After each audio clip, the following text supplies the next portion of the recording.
So my name's Andrew Grant and I'm one of the Group Executive Committee for DWP, the Department for Work and Pensions.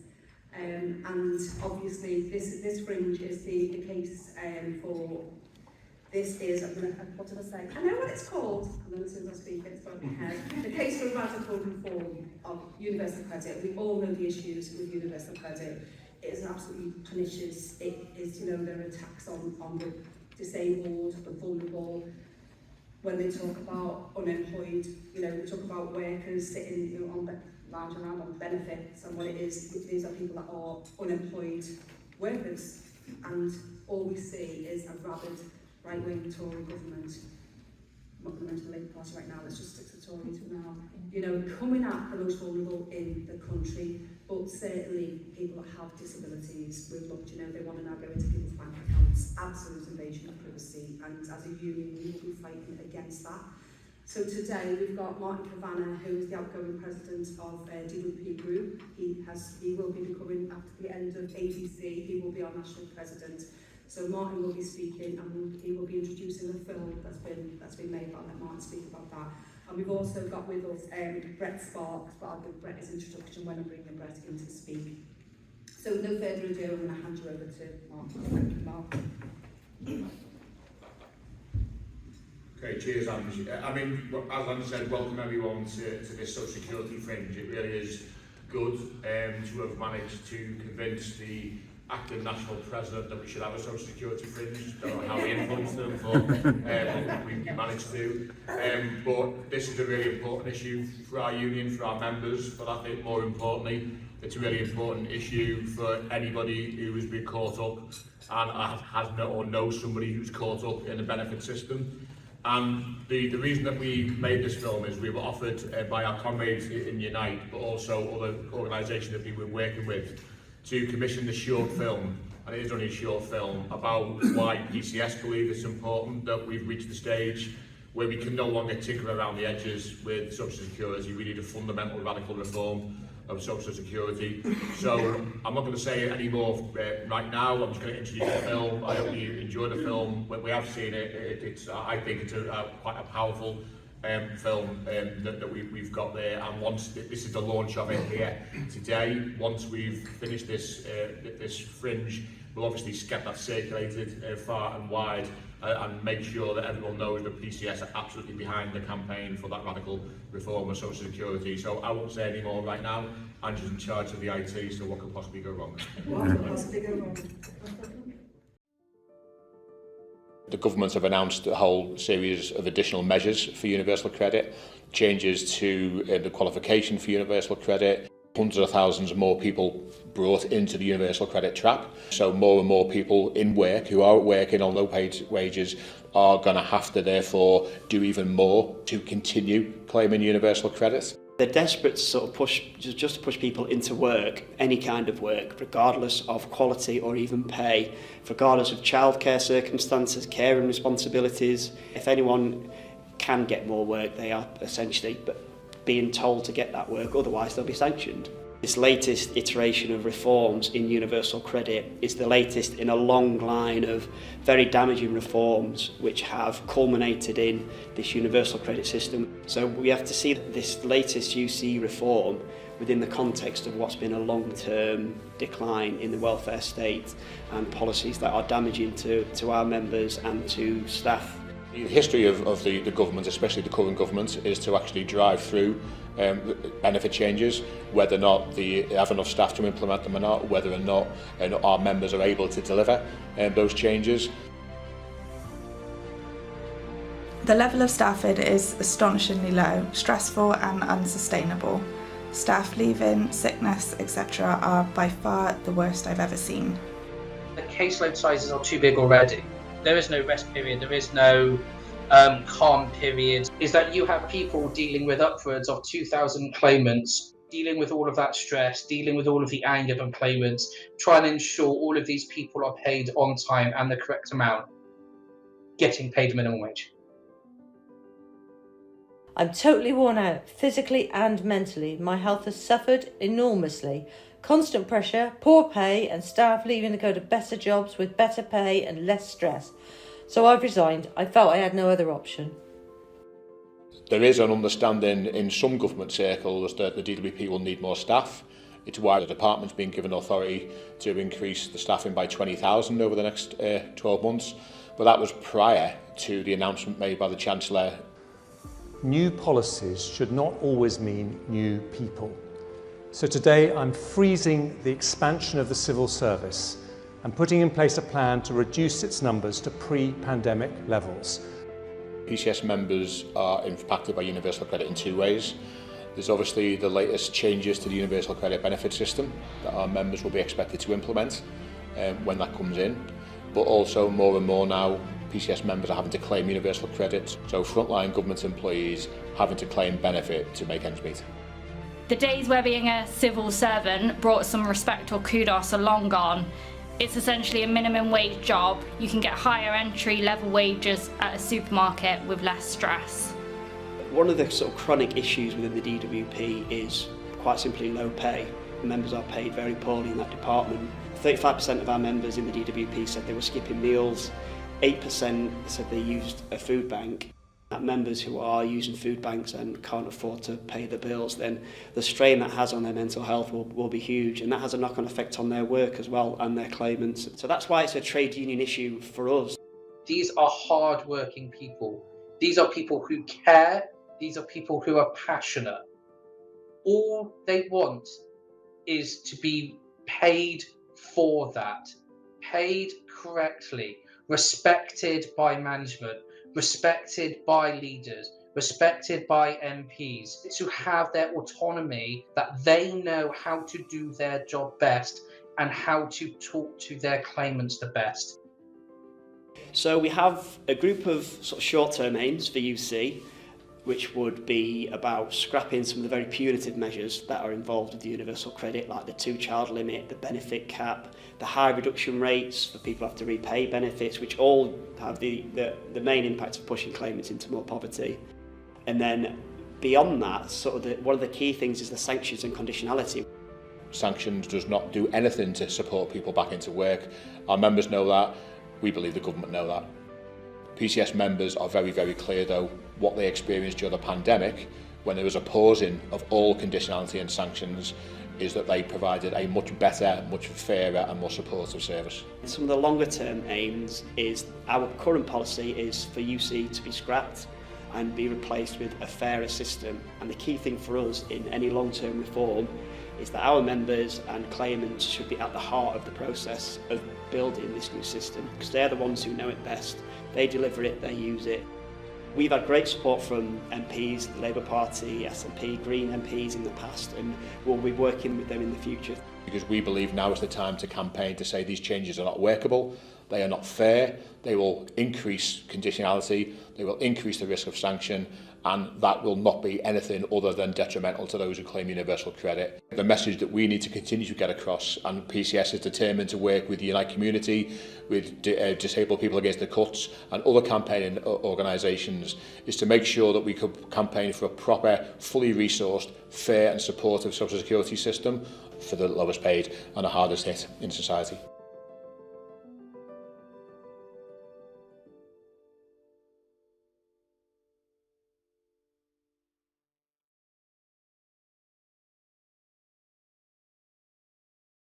Good afternoon, comrades. How are you? That's quite a hard-hitting film, isn't it? As well as that, if you were to go on the Unite YouTube page, there's some more films. What we've been doing at Unite is trying to build a broad coalition against the changes to things like the AET, etc., which are going to affect working people even more than they have previously. I don't really need to go through too many figures with you guys. You guys are professionals in this matter, aren't you? So, but 1 in 5 of the working population in this country receive benefits. 77% of those are women. Our own figures from Unite predict that maybe up to 1 in 10 of our Unite members are going to be affected by these changes, which is an incredible amount when you think about it. And also, we did some digging in this, and we looked at the various sectors that would be affected. And like many people within Unite, we were shocked because we expected things like hospitality to be hired here, maybe local authorities. What we found was something completely different. We found that in our education sector, 28% of our membership would be affected by this, which is an enormous amount. In finance and legal, we found 17% of our membership would be affected. In civil air transport, so people who work on the airlines, 15%. Now they were real stark figures we didn't expect. And one thing we noticed about those was they're industries that are dominated by women. And so we looked into the gender breakdown of those sectors, and it was absolutely shocking. Finance and legal, for instance, of those 17% of our members who would be affected, we found 92% were women. So why is it a trade union issue? Well, that highlights already, that there is a group of workers that are going to be adversely affected. And we know that there's another group with disabled workers who are going to be extremely adversely affected. We also know now that 40% of universal credit claimants are in work. So that tells me that what we have is we've developed an economy where wages are not enough to live on. I go back, I'm quite an old grizzled git, and I go back to when I grew up.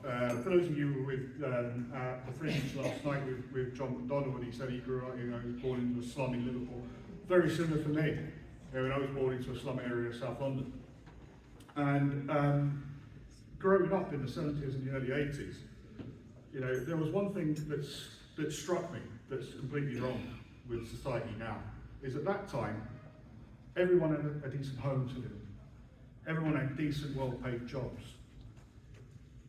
We had decent healthcare. There wasn't these waiting times. Food banks were never heard of. There were no food banks. You walk through any city in the UK now, and you see countless numbers of people living on the streets. That didn't happen growing up in South London in the 1970s. And what's more, 40 hours of labour was enough for a family to live on. Now, 80 hours of labour is not enough. Hence why we're having to top up. And that's us that are topping up the wages of people on low pay. So that tells me that economy is not working for working people.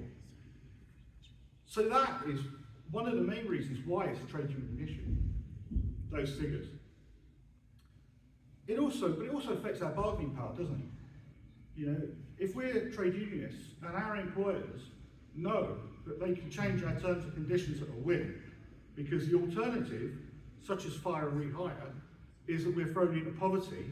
And let's face it, guys, you work on the front line, you know that benefits are not enough to live on. You're thrown into destitution, and all of us are no more than 2 pay packets away from destitution, aren't we? That's a fact. That affects our bargaining power.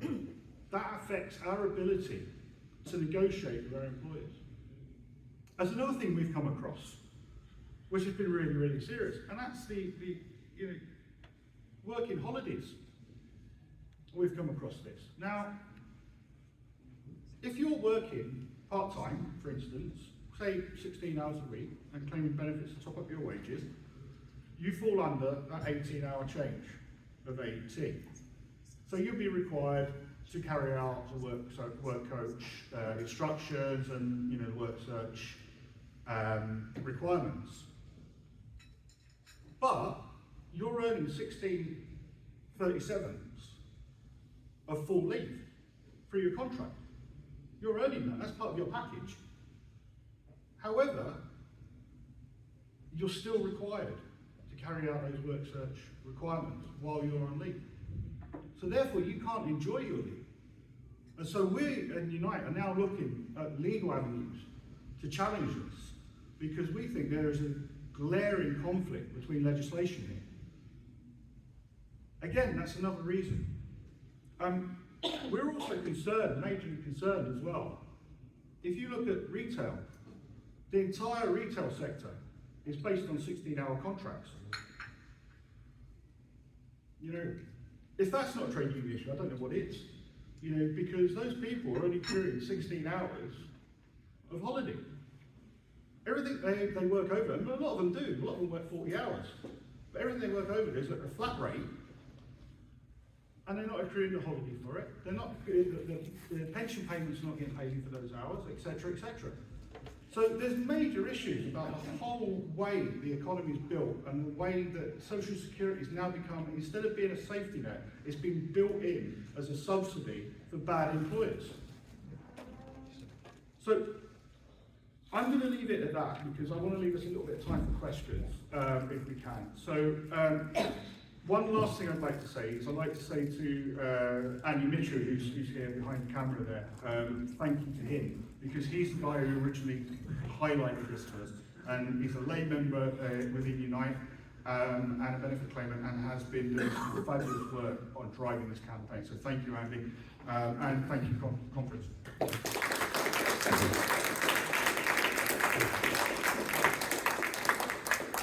And I'll always say to yourself, Andy, as well, for the work that you've been doing, because every time we've met Brett, we've met yourself, you've been working so hard together, haven't you, both of you, so thank you again from us, from our members. So I'll bring Martin in now then. Thank you for that, Brett, that was really good, and it's good that you'll be able to stay and answer some questions. So get your questions, there's lots of complexities. I'll introduce Martin first, and at the end we'll do a Q&A.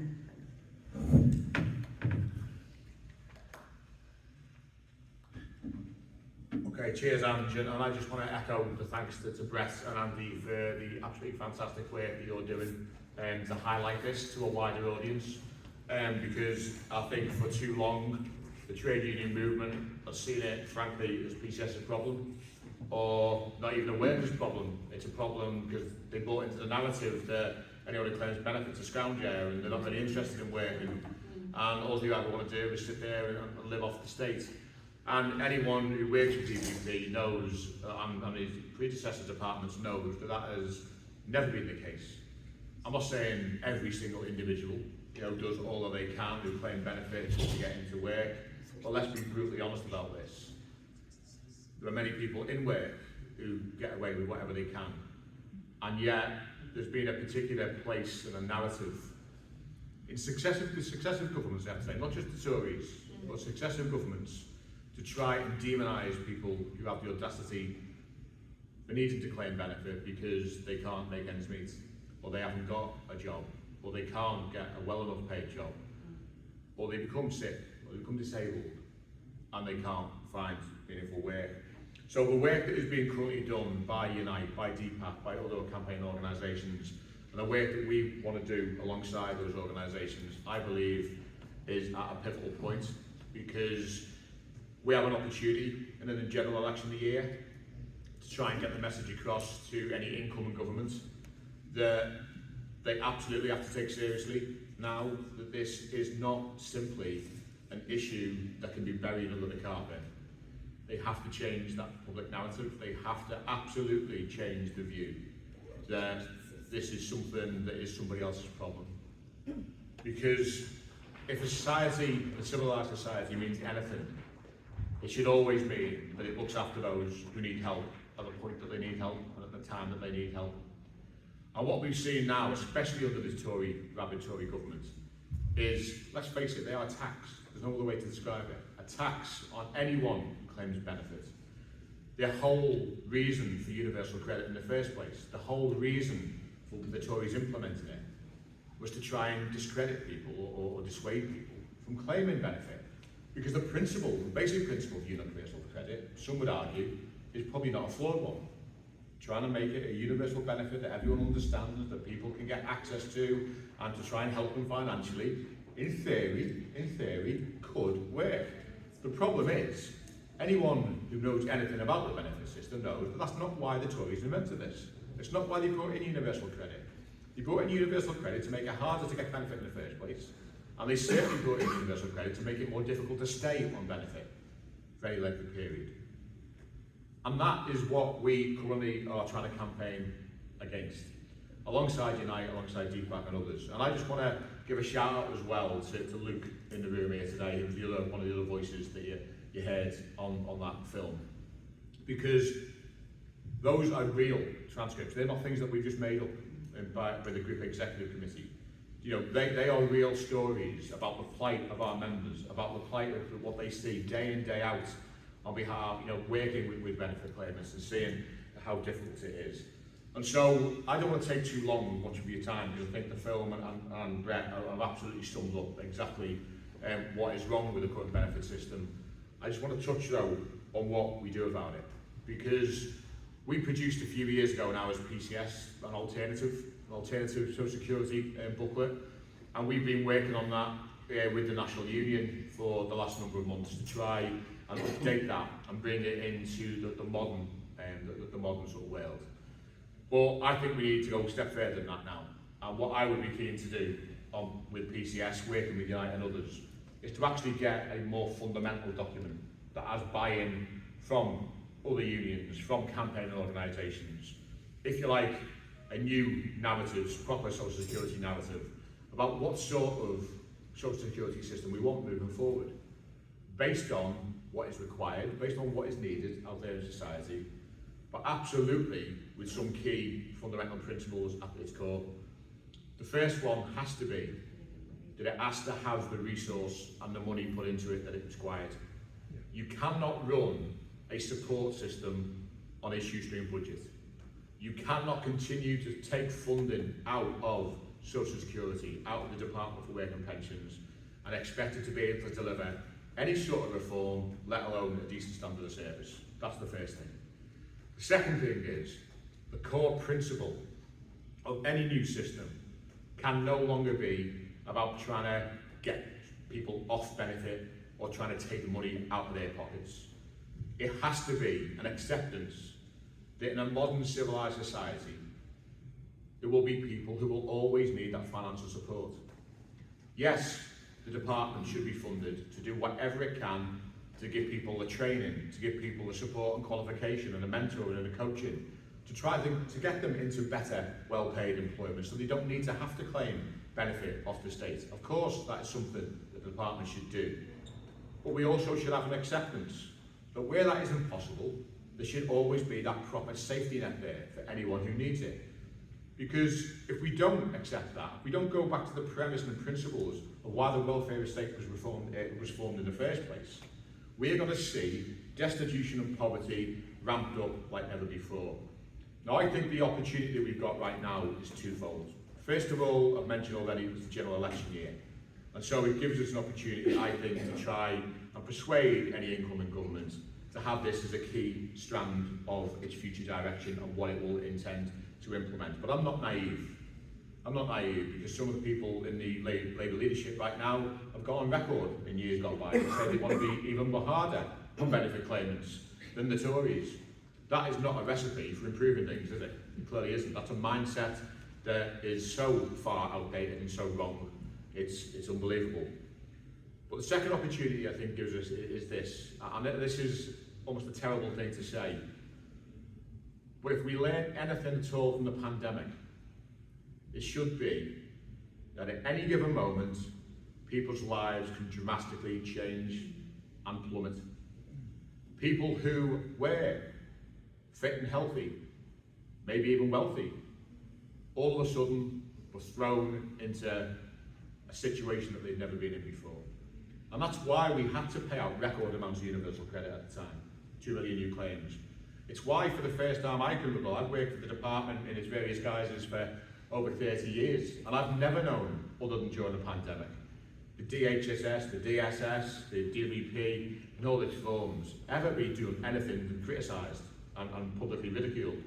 But for the first time, we actually were starting to get applauded. We actually were, for the first time, starting to get the credit that our members deserve. And I have to say, not just by the politicians, because sometimes you take what they say with a 10 a penny, it was by the public. The public was saying, at last, you're trying to help us. At last, you're actually not trying to punish us for not having an interview or not turning up. You're giving us the money that we need. The government's response since then, sadly, hasn't been to learn lessons from that period and say, right, that's something we want to extend and build upon and improve things moving forward. The first thing they've done is to say, right, far too many people got money during the pandemic that was fraudulent. So what we'll do is we'll plough money into fraud and error, and we'll forget the benefit side of it.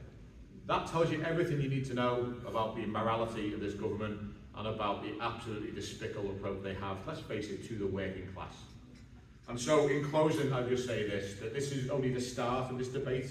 It can only be the start of this debate, but it's an important start. I was honoured to, very last minute, I have to say, move a motion at Tuesday last year, literally caught on a hop to do it. But I think the mood in the hall that day was very different than last time I spoke at Tuesday on social security. There was a wider understanding, because I think more unions now are coming along the track of thinking now that this is no longer a unemployed workers issue. This is no longer somebody, about people who are sick and disabled. This is about their members, as Brett said. This is about people who are unable, not struggling to, unable to make ends meet. And I'd be really keen now to open up to contributions, but also to questions that anyone's got about what the campaign's about, what it is we want to try and see, maybe go into some more detail. I know we've probably only got around about half an hour to do that, because our national conference starts at 2 o'clock, and I've got a fairly important date around about then, so I need to do some preparation for that. But this is such an important campaign, and I do want to place on record my thanks, my appreciation, my solidarity to Brett, to Andy, to all those comrades who are working alongside us to get a better society, quite frankly. We went to Geneva a few weeks ago to speak to other comrades, campaigners ahead of the UN inquiry, and if you don't need to take our word for it. Actually, the report is now available. I would urge any of you to go and Google what the UN have said about the Tories and their benefit system, and in particular how they treat the sick, the disabled and the vulnerable in our communities and our societies. Says everything you need to know, quite frankly. Such an important debate. Well, thanks very much for your time and your attendance today. Thanks, Martin, for that. And I just want to say, you know, who better to have us on, who better to have this conference, you know, somebody that really has worked in the welfare system, but do we call it welfare? No one fares well from it. Keep saying that, don't do very well, do you, on welfare? But Martin's been here, as he said, for a long time, and has fed questions into our parliamentary group, questions that have gone to, you know, to the House, where MPs have stood up and asked questions on behalf of PCS and PCS members and the vulnerable in our communities. Martin has had real input into that, and as have our GC members. We've got Mark Page here as well. I've got Luke sitting here who's done your bit in the film. Mark Page has been working on welfare as one of the PCS officers. So this is a massive campaign for our union, and it's really good that we've got all of you here that can now go out and spread the word. And if you want anybody to come along to speak at any of your meetings or events, please let us know. I'm a socialist, so I'm forever optimistic. Alright, because otherwise I've been doing this for 40 years. I've gone backwards quite a way. So I have to be forever optimistic. And I don't know for you guys, but there is a change in tone at the moment that are coming from a lot of commentators who were probably from the right of the left, that are now calling on the an incoming Labour government to be more radical. And that narrative is changing, and I think that's important, because that gives the Labour leadership, that will give them the courage when they do to get into office to make some more radical changes, which will support. And that's across the board. That's not only within the realms of universal credit or anything like that. Yeah, exactly. Thank you, Brett. Really important points there from both Brett and Martin. And I want to thank you both for coming along to the meeting and giving your lunch hour today. I want to thank Andy, Luke, Mark. I think it's been a really good meeting. If we can, I don't know, swap numbers, swap email addresses and keep in touch. But I just want to finish on saying, we talk about MPs, we talk about governments, don't we? There are people sitting in their communities that do not go to their MPs, they do not contact their MPs, they will be single parents that have children. We've heard people saying, you know, in real areas of real social decline, people saying, but the Tories are great, we only had one food bank, when now we've got 9. It's about that education, isn't it, and making sure that we're talking to people in communities and telling them to talk to their MPs, because MPs want the vote, and if we can start pressing from grassroots in that way as well, as we are pushing, you know, in PCS, and you're pushing in Unite, DPAC are pushing as well. If we do this on all fronts, I think MPs will start to listen. So I'm going to say thank you all for coming in your lunchtime, and let's have a good conference, but all keep in touch with you. Thank